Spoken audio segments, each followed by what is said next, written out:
This is Nikki G and welcome to Better Commander. Today we're going deep, so deep, with Kenessos, Priest of Thassa. Man, what a year it's been. This sweet sea monster tribal commander gets spoiled, I'm all excited, and now we're already on to another set.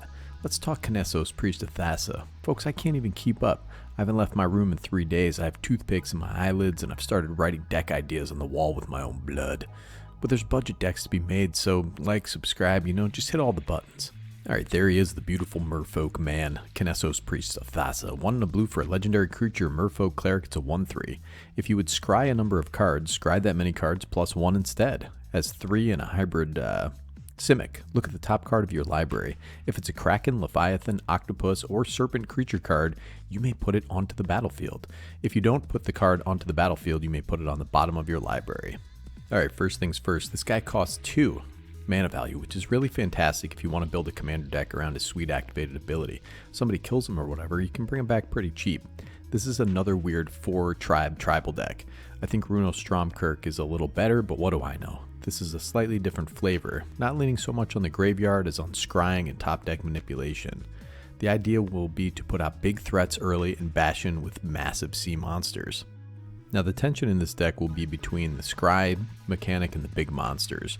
We want sufficient big boys to reliably be able to scry them to the top, along with a sufficient number of scry effects to make sure we don't waste an activation. I'll include the deck list in the description so you can check out all the cards, but I want to highlight some of the sweet budget includes to keep to a reasonable budget of about $60, not including the commander or basic lands. Alright, I'll mention Brainstorm here because it's a rare effect and so efficient. Brainstone and Dreamcast are a little less efficient but allow you to get the fat fatties from your hand on top of your library. And I got this little Brainstorm, it's a little crazy blue cat getting a brain freeze or something, dude. Then you got the old Netherese Puzzle Ward. It's 3 and a blue for an enchantment. It has Focus Beam, dude. At the beginning of your upkeep, roll a d4. Scry X where X is the result. It also has Perfect Illumination. Whenever you roll a die's highest natural result, draw a card. So you can get a little bonus draw there. So with Kenessos out, our scry is increased by 1. This happens before our draw step, so remember to stack it so you'll draw a land or a non-sea monster first in your draw step. In Search of Greatness, green for an enchantment. At the beginning of your upkeep, you may cast a permanent spell from your hand with a mana value equal to 1 plus the highest mana value among other permanents you control without paying its mana cost, if you don't scry 1. This is an interesting card. It's a May ability, and a win-win for us. If we happen to have a 7-drop on the field from Kenessos' ability, and an 8-drop in our hand, then it's Merry Christmas to us. If not, we again scry 2 due to Kenessos' increased scry, and then we have something to bring out with his ability. Alright, then we have some budget removal that's going to allow us to scry a little bit, like Dissolve and Voyage's End. We also have Tel Jalad Justice. That's street justice, dude. Out here in the streets just melting skyfish. I really have no idea what's happening in that art, but it's a pretty cool card. We have some smaller scry spells. We got Opt, Preordained, Serum Visions. These are all pretty well known and very efficient. These are going to get us where we need to go. But you don't believe me. You don't believe in me. Let me give you a reason to believe with this incredibly weirdly templated card. We got Reason, which is blue for a sorcery, scry 3. And then you have Believe, 4 and a green for a sorcery with Aftermath. Look at the top card of your library. You may put it onto the battlefield if it's a creature card. If you don't, put it into your hand. You can only cast the Aftermath spell from your graveyard, then you have to exile it. I don't know, dude. I think this is a cool little card, especially in this like Scry Matters deck. Then you got Track Down, 1 and a green for a sorcery, scry 3, then reveal the top card of your library. If it's a creature or land card, draw a card. So look at this art, dude. I have no idea why there are so many hats in this game that mimic creatures. Everybody wants to wear like wolf ears and stuff like that. If you think about this for any length of time, you're going to go completely insane. This card's kind of cool because you can scry 3 and then put a land on top, draw a land, dude. Then you can activate Kenessos. Alright, again, we want a critical mass of scry effects, so there's some mana value 2 scry effects that are pretty nifty as well. We got Join Exploration, and we got Deliberate. Alright, then there are some nifty little scry creatures, sea monsters, so these guys are going to be a little new on the scene. We got the Biblioplex Kraken, 4 and a blue for a creature, it's a Kraken, it's 4/5. When Biblioplex Kraken enters the battlefield, scry 3. When it attacks, you may return another creature you control to its owner's hand. If you do, Biblioplex Kraken can't be blocked this turn. Jeez, I had a hard time saying that. He's just a sea monster hanging out in the library, dude. You got our old buddy, the Octo Prophet. It's 3 and a blue for a creature octopus. It's a 3/3. When it enters the battlefield, scry 2. I actually saw the Octo Prophet in concert in 1994, brother. They opened for Fish and they just jammed for about 6 hours. Alright, I love this card. This is the Biomancer's Familiar. Green and a blue for a creature. It's a mutant. 2/2. Activated abilities of creatures you control cost 2 less to activate. This effect can't reduce the mana in that cost to less than 1 mana. It also has tap the next time target creature adapts this turn, blah blah blah. There's no adapting in this deck. This poor guy is just a dang mutant, dude.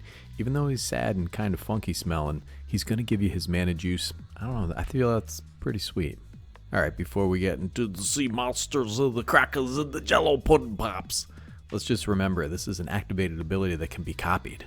So we got this dang Rings of Bright Hearth and Lithoform engine. So these are relatively cheap due to the recent reprints. We can copy our guy's activated ability, which is really nice.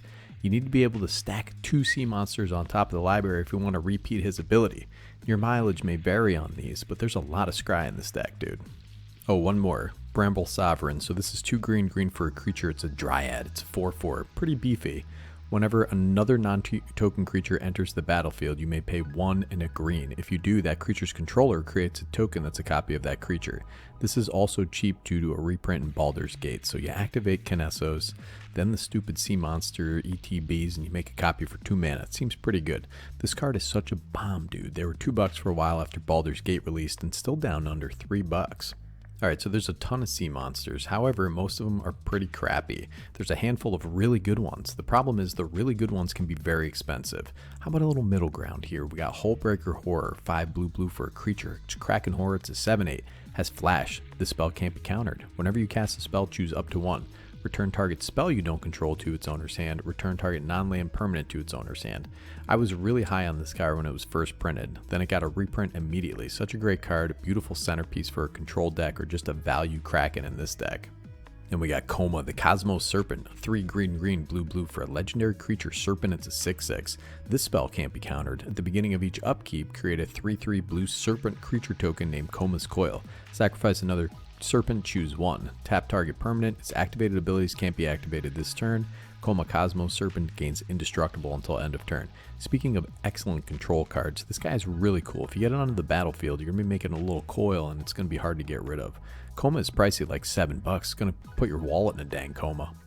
You know, what are you going to do about Lorthos over here? Lorthos the Fresh Maker. This guy can just get out there and get lots of dates with the ladies because he's tapping down all the other dudes. Octavia, Living Thesis, 8 blue for a legendary creature, Elemental Octopus. It's an 8/8. This spell costs 8 less to cast if you have 8 or more instant or sorcery cards in your graveyard. It has Ward 8. Magecraft, whenever you cast or copy an instant or sorcery spell, target creature has base power and toughness 8/8 until end of turn. Wow, everything is 8. I get it. I really get it. 8 is great. Octavia goes great in this deck too. It's a primarily blue deck, so we got Scourge of Fleets, 5 blue for a creature. It's a Kraken, 6/6. When it enters the battlefield, return each creature your opponents control with toughness X or less to its owner's hand, where X is the number of islands you control. Look at this guy, he's out there scourging fleets. Then you have Simic Sky Swallower, say that 3 times fast. It's 5 green and a blue for a creature, Leviathan. It's a 6/6 with flying, trample, and shroud. This thing's awesome. It's got some sweet evasion, flying, trample, shroud are all good things to have. Plus, he's got all the teeth he could ever need. He's got to go to the dentist 7 times a week. And you got Spawning Kraken, 5 and a blue for a creature Kraken. It's a 6/6. Whenever a Kraken, Leviathan, Octopus, or Serpent you control deals combat damage to a player, create a 9/9 blue Kraken creature token. Spawning Kraken, dude. This guy, he'll spawn the Krakens, alright? When I spawn, people call the police. Not this guy. He can spawn all day and nobody bats an eyelid. Serpent of Yawning Depths. Serpent of Spawning Depths, too. 4 blue for an enchantment creature serpent. It's a 6/6. Looks like my last Tinder date. We got Krakens, Leviathans, Octopuses, and Serpents you control can't be blocked except by Krakens, Leviathans, Octopuses, and Serpents. So unless your opponents are running Changelings or these ding-dongs, you're blasting through lots of damage. Alright, this is the last card I wanted to mention. I want to mention it because it makes you excited to play this stupid sea monster tribal deck. You have Whelming Wave, 2 blue for a sorcery. Return all creatures to their owner's hands except for Krakens, Leviathans, Octopuses, and Serpents. So you have a one-sided board wipe that can get your critters through for lethal damage. Alright, so there you have it, my friends. This seems like a fun, flavorful, powerful commander. I'm going to put like a $60 budget deck list in the description. The challenge here is that there aren't really enough good sea monsters to make a truly competitive deck, but this is one that could be souped up with powerful control staples. You can also put the more expensive serpents and stuff like that in here. It's an excellent commander for a theme deck. You get to use all your cool serpents that have been sitting in your trade binder forever. Rest easy, my friends, and enjoy yourselves out there. Snicky G from Better Commander, signing off.